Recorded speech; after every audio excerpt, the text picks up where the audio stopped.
Mais croyez-moi que si vous cherchez une moto pour rouler vite et fort en A2, c'est pas cette moto là qu'il faudra prendre si vous faites de l'autoroute ou des choses comme ça. Elle manque quand même du coffre quand on lui tire dedans. Je vais pas vous parler de chiffres exacts, hein, mais voilà, sachez que si jamais vous voulez accélérer fort avec celle-là, au-dessus de 7000, ça va vraiment gueuler, mais il n'y a rien qui va se passer et tu as le temps de compter les kilomètres/heure qui montent au fur et à mesure. Tu vois, c'est pour te dire à quel point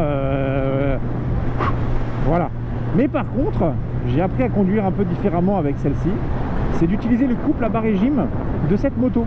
C'est-à-dire qu'en fait, une fois que tu arrives à 7000 ou un peu en dessous, vous voyez, vaut mieux, là, au lieu de tirer le rapport, tu passes un rapport suivant et la moto, elle, part beaucoup plus facilement, tu vois. Et c'est ça qui est beaucoup mieux, c'est de rouler vraiment au couple avec cette machine. Les vibrations, j'en ressens pas vraiment au niveau des pieds ou au niveau des mains. Je ressens un peu plus au niveau des fesses, surtout quand la moto commence à prendre ses tours. Mais c'est pas gênant, on va dire. Si je devais parler un petit peu des pneus, alors les pneus, il faut savoir quelque chose. C'est monté en Dunlop. Est-ce que c'est de l'origine? Je ne sais pas, mais je trouve que le feeling n'est pas fou. C'est-à-dire que comparé à du Michelin, on lui aurait mis peut-être du Power 5, on lui aurait mis voilà, des pneus qui en fait quand tu roules, tu démarres, tu pars, ça accroche. C'est des pneus qu'il faut faire attention, donc ça je mets un bémol, je ne sais pas si c'est monté d'origine. Faites attention quand vous commencez à rouler avec, n'attaquez pas tout de suite, mettez pas de l'angle tout de suite, faites monter vos pneus en température parce que c'est des pneus qui, de ma part, quand j'ai roulé avec, j'ai d'ailleurs roulé déjà pas mal de kilomètres déjà avec celle-ci, donc c'est pour ça que je peux vraiment faire quelque chose de vraiment poussé sur ce test-là.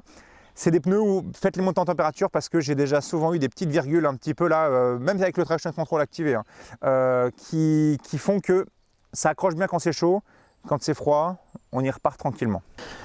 Par rapport à cette bécane, elle est freinée à l'avant par du radial en Tokiko.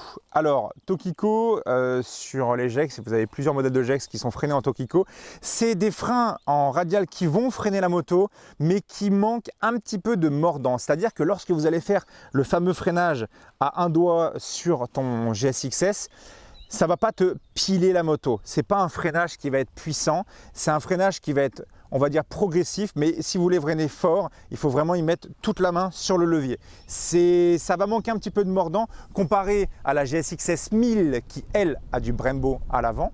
Voilà, je pense que Suzuki